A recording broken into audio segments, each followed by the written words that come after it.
falar isso agora, Paulo. Agora, olha só. Nós estamos estudando três coisas, né? Três componentes que fazem parte da micro e da macroeconomia, que são a concorrência perfeita, oligopólio e monopólio. Aí vocês vão falar disso para mim e a gente vai responder várias perguntas. Antes disso, eu quero falar o seguinte. Todo mundo está falando de volta às aulas aí, não está? Fala comigo, gente. Volta às aulas. Não é assunto do momento agora? Que dia que vai voltar? Quando que vai voltar? Não está assim? Tá mais ou menos por Sim. aí. Pois é, Leonardo, mais ou menos não, né? O negócio está feio, né? Para essa área de educação. Porque assim, tá meio, né? Tem instituição tá começando, tem uns que não tá mais ou menos meio enrolado isso aí. Aí aonde que vai entrar a nossa fala agora? Isso depende de quê?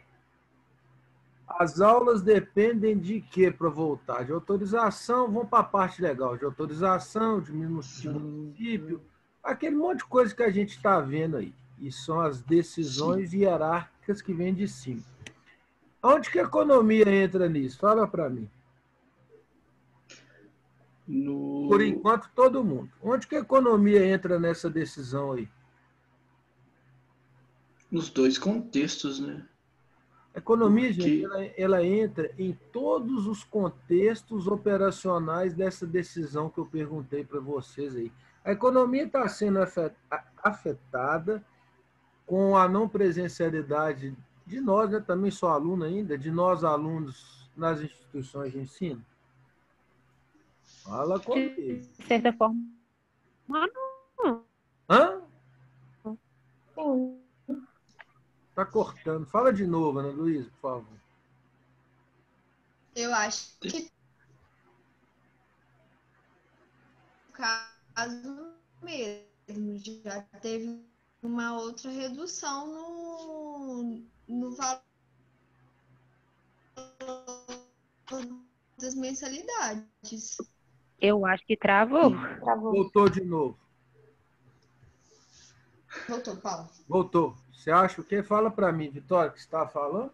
Eu acho que, tipo assim, para as instituições interfere pelo fato de que, igual para a gente mesmo, houve redução no valor da mensalidade. Mas no caso para o governo, no meu ver, não está tendo nenhuma alteração, não. Vocês acham que não? Por que não? Na parte financeira, não, porque a instituição continua pagando os impostos normais para o governo, não continua, não? Recolhendo os impostos de forma normal para o governo, continua. Agora, isso é interessante. Teve parcelamento, teve tudo. Pois é, agora, isso é interessante ou não? Eu quero saber a opinião de vocês. No caso, pela instituição, está recebendo... Não, governo. Para a instituição, não. Igual a Vanessa falou, para a instituição, não. Estou falando pelo governo. Eu acredito que não. Você acha que não afeta em nada? Isso afeta muita... Eu acho que isso afeta a renda do consumidor, e se afeta a renda do consumidor, afeta o poder de compra dele. Então, eu não sei a dinâmica da Futuro, por exemplo, mas eu acredito que tem pessoas que já não fazem mais parte, alunos, talvez por uma questão de renda. Questão de renda, aí vai aquelas duas coisas, Leonardo. Lá não é só a renda aí, não. Aí vai a questão de adaptação, vai a questão de gosto. Mas eu quero chegar ao seguinte: é interessante para a nossa economia ter isso tudo parado. A gente não pode falar nem para a nossa, né? É interessante para o mundo ter isso parado, gente? O que vocês acham? Não. Não é interessante, porque o que está acontecendo? A gente está numa situação que isso está afetando diretamente a todos nós, em todos os sentidos, porque a presencialidade de uma instituição de ensino e a evolução intelectual de vocês, e a minha também, está intimamente ligado a isso. Vocês conseguem entender? O grau de profundidade que é isso? Sim. Não É interfere muito só em questão financeira, né? Interfere também em questão de aprendizado. de aprendizado e principalmente para nós que somos, né, terceiro, nós somos uma economia em evolução, interfere diretamente na formação nossa como cidadão. Então isso aí já está passando do limite, vocês entendem? Agora vamos para os trabalhos. Vocês podem apresentar que hoje eu vou só assistir.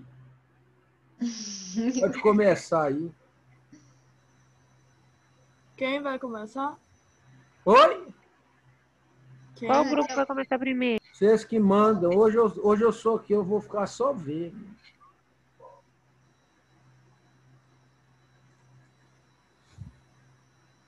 Pode Ah, ser o eu do posso começar. Maria Clara de qual turma, Maria Clara? Oi? Você é de qual turma? É de administração? Cadê? Só que eu sou do sexto. Ah, Mas tá. pode falar, Maria Clara. Você gosta Pode de falar, falar. Maria Clara. Então Pode tá, começar. vou começar a falar. Começa. Então, a gente ficou com o oligopólio, né? E aí eu vou falar aqui. Então, é uma estrutura de concorrência imperfeita. Nesse mercado, apenas um pequeno número de empresas detém a maior parcela de clientes do segmento. O número de vendedores é inferior, assim, lhes permite um maior poder de barganha em relação à formação de preços frente a um mercado de muitos compradores.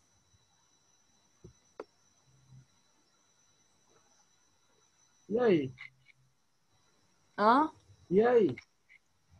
Não escutei. E aí? Uai, e aí tem continuação aqui. Então vai. Bora. Posso E aí, falar agora também, se quiser. Eu vou falar os pontos fracos. Eles estão relacionados com os pontos fracos e desafios. Os pontos fracos estão relacionados com as barreiras que uma empresa tem de entrar no mercado e sair dele, como as patentes, acordos de licenciamento, fiscalização governamental, restrições aos grandes financiamentos, elevados custos de saídas, possibilidade de prejudicar a imagem de parceiros de negócios, obrigações contratuais, barreiras emocionais.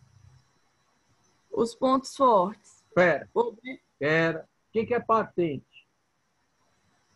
Patente é como é que eu posso falar? Tipo, O direito de uma ideia, né? da imagem, pessoa... tipo assim, vamos supor o nome da loja, você paga porque tem isso, né? Você patenteia uma coisa para ter direitos sobre aquilo dentro de um oligopólio, de uma economia imperfeita. Continua. Isso. Que é muito caro. Hã? Porque é muito caro, geralmente. Quem falou? Uai, pelo que eu sei, que eu já vi, é caro, sim. Depende da patente e da marca que você quer registrar. Se ela não existe, não é caro. Então, né? Igual essas empresas são empresas grandes e geralmente são caras essas patentes. Não, mas você está confundindo. Você não pode patentear nada de empresa grande, não. A marca, não? A marca é diferente de patente. Por isso que eu perguntei o que é patente.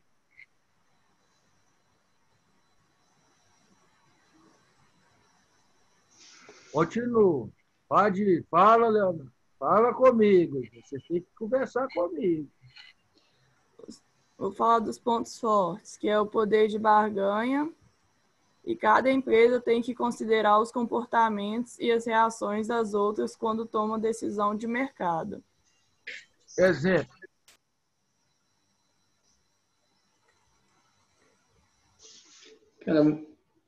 Espera aí. Exemplo? Hein? Exemplo de empresas que você quer? Eu não. Todo mundo, né, Maria? Eu só vou dar, uai. Pode ser. E a Unilever, que, tipo assim, tem muitas marcas que é dela, que ela domina, assim, no mercado. Nome. Nestlé, a Coca-Cola, Não, Itaú. não. Unilever, nome. Hã? Não, vai, continua. Unilever, Hum. Nestlé, Coca-Cola, Itaú. Então, eu coloquei essa. Tem muito. Então, vocês estão falando aí de um sistema macroeconômico, tá correto ou eu estou errado? Sim, macroeconômico. Macroeconômico. Exemplo de oligopólio dentro do município de Manhuaçu. Fala para mim 4. Dentro de Manhuaçu. Coelho Diniz. Tá correto. Mais 2, mais 3.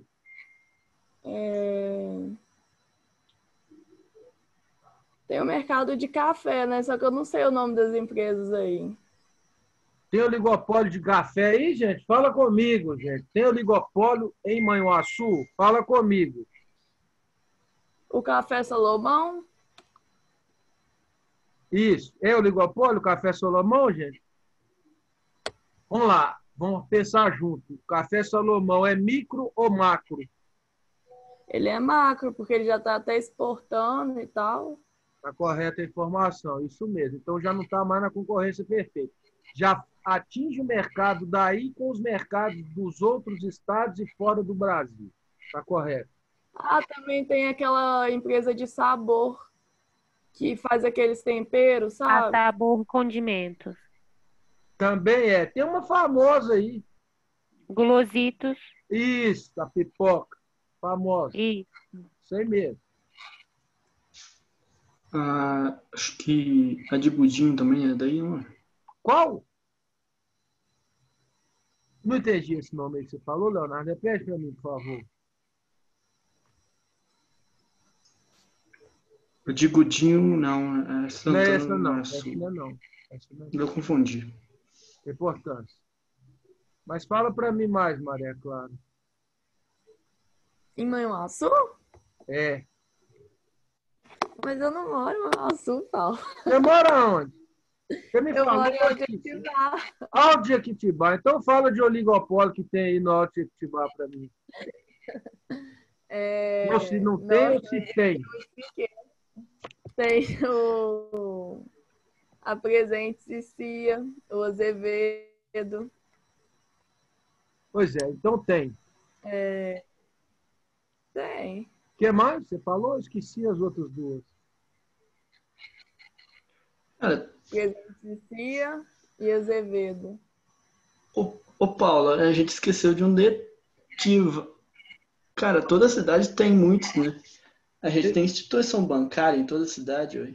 Tem. Aí já Esqueceu entra disso. oligopólio ou é monopólio? Instituição bancária. Fala para mim. Cara, eu acho que eu entendo como Oligopólio. oligopólio.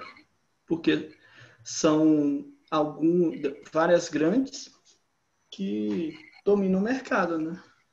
Tá São, certo? Mas tem várias, né? Tem. sim, mas a concorrência é pouca. Por exemplo, banco físico, temos poucos, né? Tem. A concorrência maior está na era dos bancos digitais agora. Fala mais. Sim.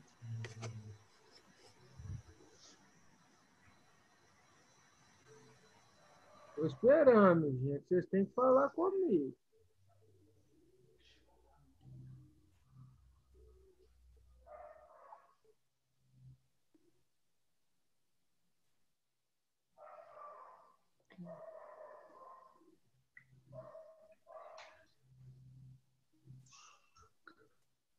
Cadê o Tipo, seu? a Microsoft, esse tipo de empresa também, né? A Microsoft é o quê? Oligopólio. Tem certeza? Não seria monopólio, não, Paula? Porque só ela que faz o Windows, por exemplo, é só dela. Todo mundo aí, gente, ajuda. Microsoft é É isso oligopólio mesmo. ou é Microsoft é monopólio? monopólio. Fala comigo, gente. Todo Eu acho mundo. que eu acho que é mono, não? É monopólio. Ah, Assim, muito bem, é monopólio. Eu também acho que é. Agora nós vamos falar de. Tá bom, Maria Clara, você tá com vergonha? Não, né? Não, uai. Ah, não, então tá. Pode falar outro grupo. Tem Fala. gente no meu grupo, uai. Só eu que tô falando. Eu tô percebendo isso, porque que ninguém quer falar nada. Vocês têm que falar. Quem que é o próximo agora, o próximo grupo que vai falar? pode ser concorrência perfeita, Paulo? Pode, fala comigo. Então, aí o grupo, né, vai ser da turma de ciências contábeis e a gente dividiu, alguns alunos vão falar por tópicos. Eu vou iniciar dando mais ou menos a definição de que é concorrência perfeita. No caso, na microeconomia, né, que depois eles vão estar explicando melhor também, o próximo grupo, que estuda questões mais de nível individual, por exemplo, na economia de um estado, uma microeconomia seria a relação, por exemplo, a economia de um estado seria a microeconomia, vamos supor, de um país, em visão, colocaria o país como macro e o estado dele micro. No caso, a concorrência perfeita é uma situação individual, ideal de mercado, na qual existe uma grande quantidade de vendedores. No caso, existe essa quantidade de vendedores pelo fato de não existir barreira para a entrada de nova firma. No caso, né, também há uma grande quantidade de compradores. Esse cenário ele favorecia um equilíbrio natural nos preços pela relação entre a oferta e a demanda. Ou seja, nenhuma empresa consegue influenciar no preço ou até mesmo não tem nenhuma interferência do governo. Tanto as decisões do consumidor e dos empresários são tomadas por ele mesmo. Essa concorrência também pode ser chamada de concorrência pura, e é um conceito que não se verifica muito no mundo real, sendo um modelo mais teórico do que prático. Posso ir falando também? Pode. Olha só, vocês concordam que dentro da concorrência perfeita vai encaixar a economia formal e a economia informal? E dentro dessas duas coisas aí tem que haver uma definição e uma distinção para não ter bagunça? Porque é uma concorrência livre, vários vendedores, vários compradores, o preço é ditado pelo mercado local. Aí é que vem a pergunta, é errado isso? Ou vou melhorar? Você pode ter economia formal e economia informal? Eu vou dar o ditado. Eu vou dar o raciocínio. A economia informal é aquela que não existe juridicamente, ou seja, ela não tem CNPJ registrado. E a economia formal, ela existe, ela tem CNPJ registrado. As duas funcionam bem? No caso, a economia informal seria tipo um camelô, essas Ô, coisas assim, Paulo, vendendo não precisa nem ambulante, falar que né? é camelô, não. Pera, só um minuto, Arthur. Você nem precisa falar que é camelô, porque aí generaliza. Olha só, pensa um produtor de café aí, que ele não tem condições de tirar a nota fiscal do café dele. Um produtor de café pequeno, tá ok? Você vai lá e Sim. compra o café dele. Você vai pagar um preço menor, não vai? A minha pergunta é a seguinte, isso está errado, gente? Não está. Não. Porque tem muito Acho que não. economista que fala que a informalidade está errada. A informalidade no Brasil ela não é errada, ela é fonte de sobrevivência. É por isso que muita gente, às vezes, fica com raiva de mim que eu falo as coisas da realidade, mas não é, mas tem que falar. A realidade do nosso país é o seguinte, a gente não consegue fazer tudo de forma legal, não. A informalidade ainda funciona. E outra coisa, além de funcionar, ela está agregada à economia como um todo, ela faz tudo girar. Vai lá, continua. Eu vou falar sobre a estrutura do mercado de Vai. concorrência perfeita. Igual a Vitória falou, nesse mercado tem que ter muitos vendedores e também muitos compradores para ser um mercado de concorrência perfeita. Isso. E desse jeito, nenhum vendedor tem influência sobre o mercado como um todo. Nenhum vendedor individualmente consegue mudar o preço e influenciar o mercado. Por exemplo, se eu estou vendendo um produto, eu faço parte do mercado de concorrência perfeita. Se eu aumentar o preço desse meu produto, eu não vou ter muito cliente porque os produtos são geralmente homogêneos, né? São homogêneos no caso. E o cliente vai poder optar por um produto muito similar ou até a mesma coisa por um preço que está na média, não está acima igual eu coloquei o meu. E também, se eu abaixar muito o preço, eu vou vender bastante, só que vou ter pouco lucro e vou ficar sem estoque depois. É por isso que nesse mercado tem uma certa média de preço, né, entre todos os vendedores, tem que vender a mesma média de preço. Tá correto. Ô, Paulo, eu vou falar sobre as características, né, da concorrência, do mercado de concorrência perfeita. Basicamente são três, que é o mercado atomizado, né, que igual os meninos já falaram, a Vitória mais o Arthur, é um grande número de empresas, né, como se fossem realmente átomos. Os produtos homogêneos e a transparência de mercado. Os produtos homogêneos é basicamente que não existe diferença entre os produtos. O grande número de empresas vende produtos similares ou até mesmo iguais, né? E tem também a liberdade da entrada e saída das empresas, né? As empresas elas têm facilidade em entrar e sair desse tipo de mercado, pois não existem barreiras, né, para essa entrada e saída. O que vocês chamam de barreiras para entrada e saída? Está claro isso na cabecinha de vocês? Quais são as barreiras de entrada e saída? Vocês conseguem enxergar isso como fiscalização? Sim, tem a fiscalização e no caso da concorrência também, por exemplo, no monopólio, uma empresa de grande porte, a gente pode dizer que ela vai, assim, de forma grotesca, comer das outras empresas pequenas. Então, né, é uma barreira para as empresas pequenas entrarem no monopólio. Não. Às vezes a pessoa nem tenta entrar pelas barreiras de ter grandes concorrências. De certa forma, as pequenas empresas têm certo medo das que já estão no mercado há mais tempo, porque as vantagens que elas apresentam para os próprios clientes é bem maior. E elas já têm, por mais que não, certa fama, né? Isso. A questão de capital também, né? Pequenas empresas costumam ter um capital menor para investir em melhorias para conseguir passar essas barreiras e entrar em um outro mercado. No caso da concorrência perfeita, dá para começar bem de baixo. Como é que é? A concorrência perfeita dá o quê? Eu acho que no caso da concorrência perfeita, dá para começar bem de baixo. Não é igual o caso de um oligopólio, que você tem que competir com empresas que já estão lá em cima, já tiveram um sucesso bem grande. Vai. Assim como o Arthur falou em questão de preços altos e preços Quem tá baixos falando de um agora? produto Só para não homogêneo, saber. Quem tá falando aí? Yasmin. Yasmin, agora eu descobri quem que é o usuário não é Yasmin. Fala aí. É porque tá sem meu nome. Eu vi, é porque... Mas...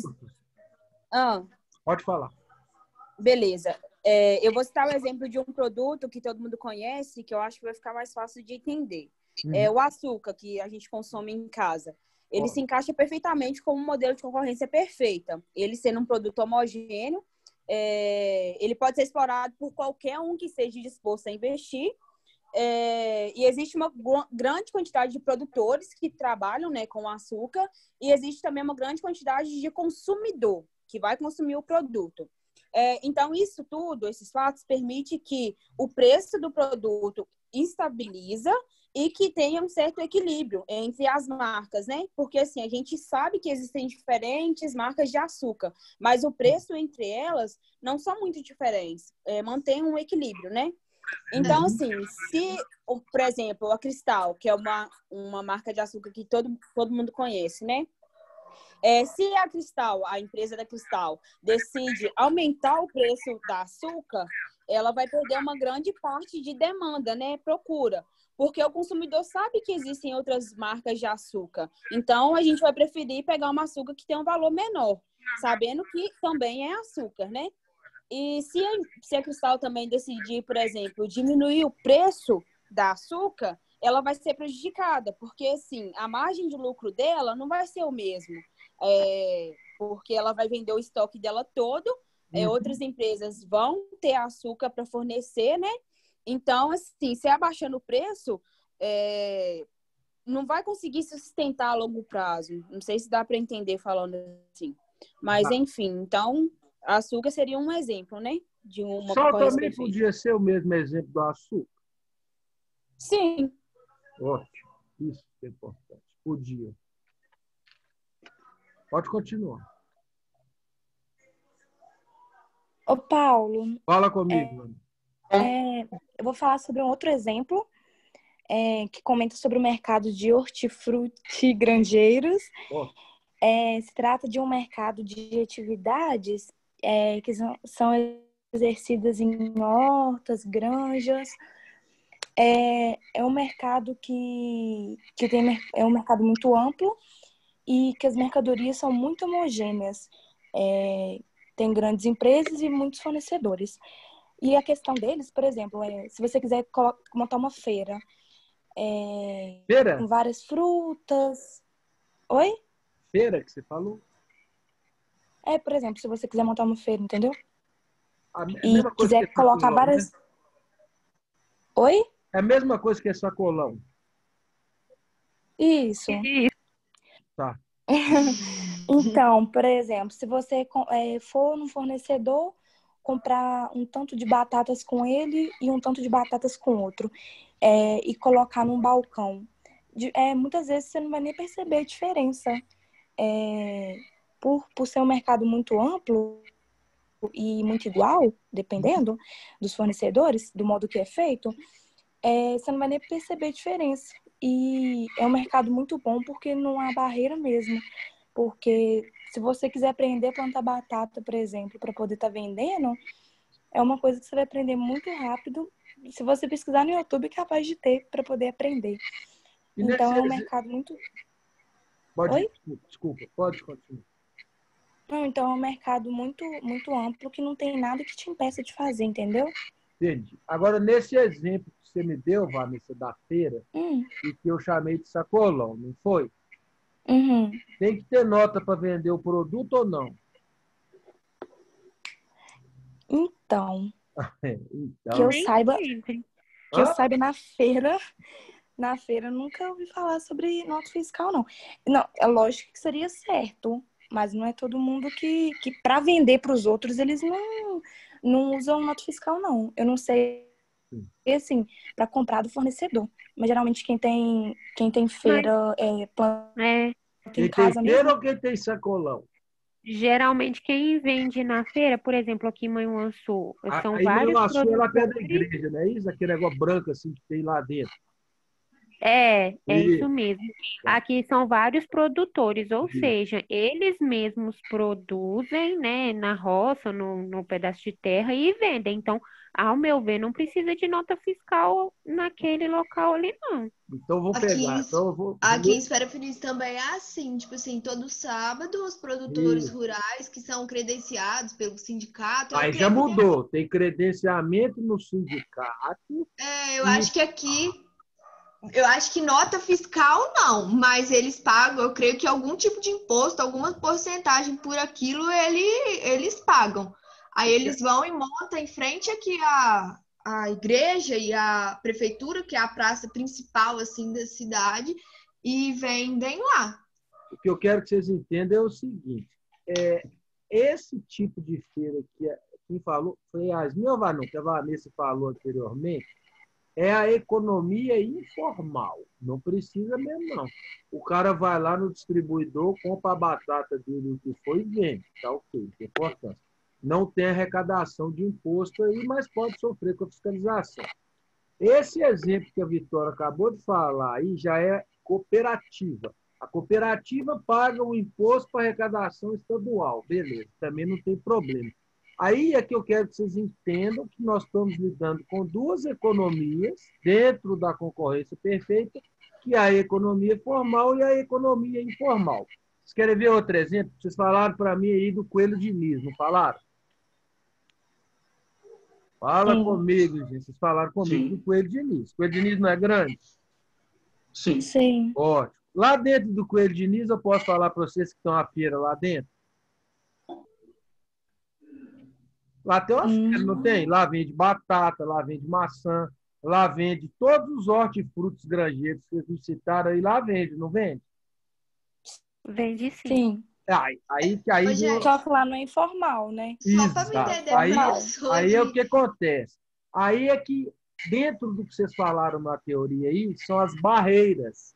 Quais que são as barreiras para esses produtos entrar lá dentro do Coelho Diniz? É ter nota fiscal para entrada, porque senão não é. Ô, Essa Paulo, é a diferença. Fala comigo. só para me entender, porque eu não sou de Manhuaçu, eu não sei. Esse Coelho Diniz É é um um supermercado grande. supermercado? É um Ah, supermercado tá. grandão. É tipo o Entendi. Carrefour, que aparece aí na televisão. O Carrefour. Carrefour aparece aí? Aparece, não parece Carrefour? Aparece. Sim. Ah, não, vou falar um melhor. Loja americana. Imagina as lojas americanas vendendo hortifruti granjeiro. É a mesma coisa. Todo Entendi. produto que você vai colocar lá dentro das lojas americanas, você precisa de nota fiscal para entrar com ele lá dentro. Precisa. Sim. É isso que, então, que Sim. mexe mais na mola da economia perfeita. É isso aí. É desse jeito que funciona. Vocês vão lidar com todas as duas situações. Uma legal, ou não vou falar legal, não. Uma formal e a outra informal. É o que eu quero que vocês gravem. Por isso que a teoria mostra a facilidade de entrar, o fácil acesso, o monte de comprador e o monte de vendedor. É isso aí que se define a concorrência perfeita. Pode continuar. Como visto anteriormente, a concorrência perfeita é bem mais um modelo teórico do que prático. Sendo assim, o principal desafio da concorrência perfeita e sua baixíssima aplicabilidade no mercado atualmente. Não é, mas tá certo. Essa conclusão ficou legal, ficou boa. Terminaram? Sim. Sim. Sim. Próximo agora, falta um. Agora o é o de monopólio. microeconomia, né? Quem que vai falar agora, gente? Monopólio do segundo ADM, do segundo período. Cadê o moço ou a mocinha que vai falar de É monopólio? nóis agora. Eu aqui, ó, Luísa. Pode ir, Luísa. Com você a palavra. Ai, meu pai. Então, monopólio são empresas que têm difícil acesso, como o próprio nome diz, mono, né, que vem de um. Então, assim, elas são empresas bem únicas no mercado de trabalho, igual a Petrobras, por exemplo. A Petrobras é muito difícil de encontrar uma empresa que substitua ela no Brasil, principalmente na parte de combustível, vindo petróleo, porque ela é uma empresa muito grande, que ela é monopólio não só daqui do Brasil, mas eu dei uma pesquisada sobre a Petrobras, ela é monopólio também em outros países, aqui perto, ou até mesmo longe, porque tem muitos países que não têm petróleo, né? Então, a Petrobras ela é um exemplo disso. E é um tipo de mercado um pouco concorrente, porque é um mercado de acesso, não é qualquer que consegue entrar, tanto por falta de insumo para poder entrar, né? Porque requer dinheiro, investir, e tem por conta do governo também, que tem toda, né, uma licença para poder, pelo menos a Petrobras, para mexer no petróleo. E então a área de difícil acesso, e como é monopólio, a maioria desses mercados monopólio, eles controlam o preço. Então, eles que decidem Tipo assim, vai subir o valor do produto. combustível, se não vai subir. Só que também tem a contrapartida que é se a demanda diminuir por conta do aumento do preço, eles se veem obrigados a baixar o preço novamente para não ter prejuízo. Então, o preço deles nunca pode subir tanto assim. Então, ele sempre se mantém num padrão, digamos assim, porque se a sociedade não estiver disposta a pagar por aquele preço, o preço tem que baixar. Como é que funciona a concorrência dentro das empresas monopolistas? Como funciona? Pode falar. Olha, eu vou citar outra, tipo assim, que a eu vou Petrobras é citar mais uma que é mais difícil fácil, que as redes sociais. Hum. É igual o Mark Zuckerberg. Eu não lembro, eu não sei se ele era dono do Facebook. Aí ele queria comprar o Snapchat. Uhum. Só que aí ele não conseguiu comprar. Aí o que acontece? Ele criou stories nos aplicativos, simulando o Snapchat com efeito, tudo igual, para as pessoas. Hoje em dia, eu acho que quase ninguém usa mais Snapchat. Então, eu acho que essa forma de concorrer dele foi muito diferente, assim, porque aí ele pegou, ele inovou mais do que as outras, ele alcançou um público maior e aí derrubou a outra, porque o Facebook também tinha maior força do que o Snapchat. Aí você está falando de força, mas eu quero a pergunta, gente, todo mundo me ajuda nessa resposta. Como que é a concorrência nas empresas monopolistas? É leal ou é desleal? Desleal, eu acredito, porque... Muito desleal, né? Eles... Leal ou desleal? Você tem que entrar num acordo aí. Desleal. Eu acho desleal. Eu acho desleal também. É totalmente desleal. Agora eu falo por quê. Porque, igual esse exemplo que eu dei, ele pegou e fez a mesma coisa que tinha no Snap, só que no aplicativo dele, para copiar, e aí o Snap hoje em dia nem tem mais, quase ninguém acessa mais. Então, eu acho que esse é um exemplo, eu acho que é desleal. Porque, mas responde a pergunta, vocês conseguem ver nessa resposta aí por que a concorrência é desleal? Porque eles têm maior poder, né? E como eles dominam o mercado, eles têm mais para investir. A palavra que vocês usaram, eles têm mais poder de barganha, não é assim que funciona? É isso mesmo. No mercado monopolista. E outra, eles podem abrir outros tipos ou outras portas, além do que eles já têm para acabar com um produto que pode ser oligopolista ou de concorrência perfeita para estar entrando no mercado. Vocês concordam com isso? Concordo. Sim. Muitas também costumam comprar, né? Assim, pequenas empresas que estão vendendo um produto que está fazendo sucesso para poder monopolizar ali. Muitas vezes eles conseguem fazer essa compra, Ana Luísa, e monopolizam ainda mais aonde que eles estão. Aí da nossa resposta em conjunto. É uma concorrência totalmente desleal. Porque a visão sempre é o lucro. Eu não sou contra a isso, não. Mas eu sou contra a concorrência desleal. Eu, Paulo, não concordo com concorrência desleal, não. Sou totalmente contra. Fala, gente, mano. Esse poder de barganha é uma coisa muito complicada. Demais. Aqui aconteceu mas não é nesse assunto, é no outro assunto que Pode eu queria falar. contar. Que aconteceu aqui. Que já era na concorrência perfeita. Que aconteceu o seguinte: a gente conhece o dono do supermercado e só tem 2 supermercados aqui na minha cidade. Aí a questão, o supermercado, ele conseguiu comprar uma quantidade de arroz muito grande, muito mais barato que o outro. Nessa fase agora, Leonardo? Nessa fase agora que o arroz está alto? Não. Antes? Antes. Tá. Beleza, só para me entender. Pode ir. Aí, para o outro não perder essa venda, para não perder, por medo de perder os clientes, por causa que o dele estava mais alto, que ele tinha comprado mais caro, ele baixou o preço do outro cara para conseguir vender. Mas ele tinha condições de fazer isso? Você tem essa informação? Ele teve. Ele conseguiu condições. fazer a volta? A gente fala isso Conseguiu. na prática. Conseguiu fazer a volta. Então, para você ver, dentro da concorrência perfeita, que a concorrência é, em tese, né, em teoria, ela é leal, você está vendo aí um exemplo da deslealdade dentro da concorrência perfeita. Está correto esse exemplo? E agora eu não sei como é que tá, porque agora esse supermercado se associou com o oligopólio, que é um supermercado que tem em várias cidades. Infelizmente, vai acabar com outro pequenininho aí, você vai ver. Isso a médio prazo não aguenta.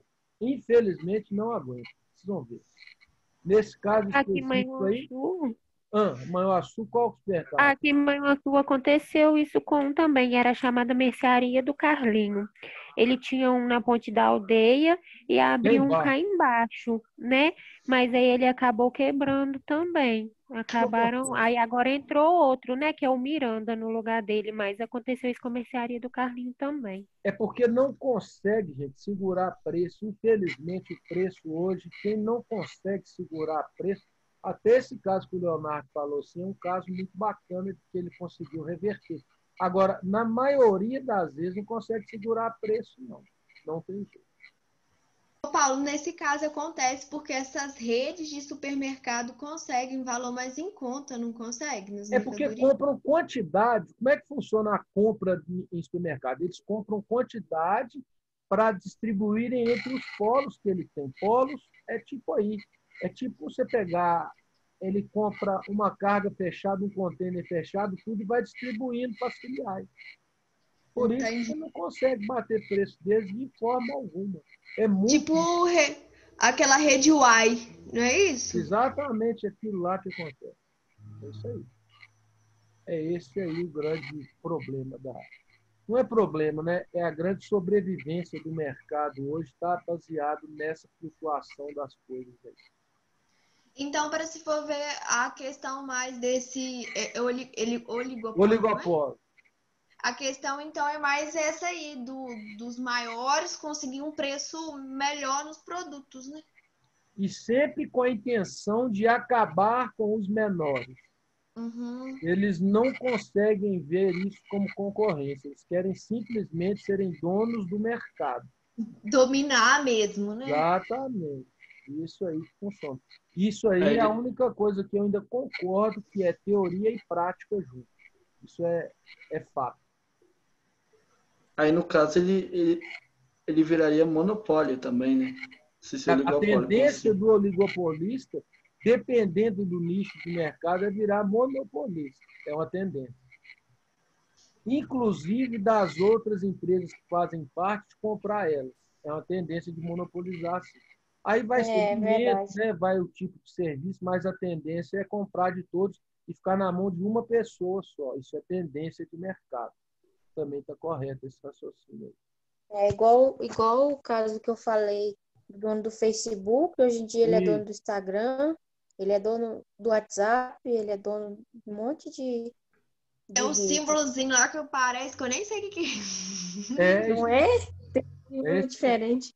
É o símbolo, né? Esse símbolo aí mesmo. Isso tem vários exemplos. Oi? Isso tem vários exemplos. A Garoto comprou... A Crescer comprou a Garoto aqui aquela vez também. Eu acho que foi a Coca-Cola comprou o Guaraná Jesus, eu acho. Isso, vai acabando. Você vê que o Guaraná Jesus era pequenininho, né? Era estatal, aí a Coca vai lá e compra. Às vezes, acho que o Boticário comprou Eudora também, alguma coisa assim. Aí, o que acontece?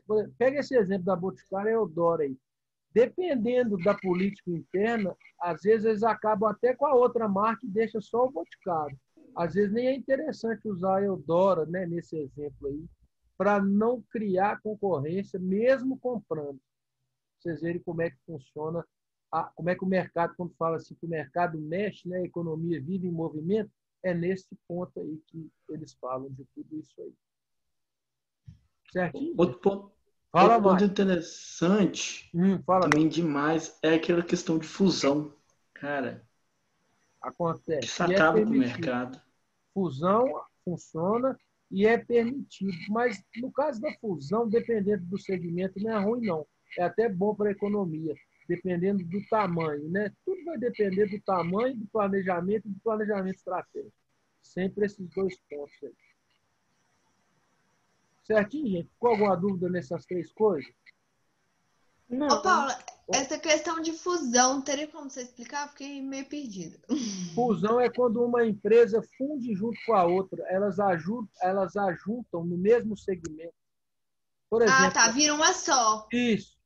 Uma coisa, duas coisas viram uma só. Aí Entendi. vira uma coisa só. Aí são vários exemplos que a gente tem. Certinho, gente? Certinho. Muito satisfeito com vocês hoje. Muito obrigado. Até a próxima. E qualquer dúvida, vocês me chamam lá. Semana que vem é prova, mas a gente está aí, todo mundo junto. Tá. Aí semana que vem você vai fazer então. revisão, Paulo, da sua matéria? Só não, gente, deixa eu explicar uma coisa para vocês, gente. Vocês se preocupam com prova, não. Vocês têm que se preocupar aprender. A prova de vocês, por enquanto, vai fazer. Nós vamos com matéria e vamos conversando assim. Vocês têm que aprender, não pode ficar aí com dúvida. É só isso. Pode ficar tranquilo. Show. Tá bom? Boa noite para vocês aí. Muito obrigado pela companhia. Qualquer coisa, estou às Boa ordens. noite. Fiquem Boa com noite, Deus. Paulo. Um abraço. Obrigada. Nada.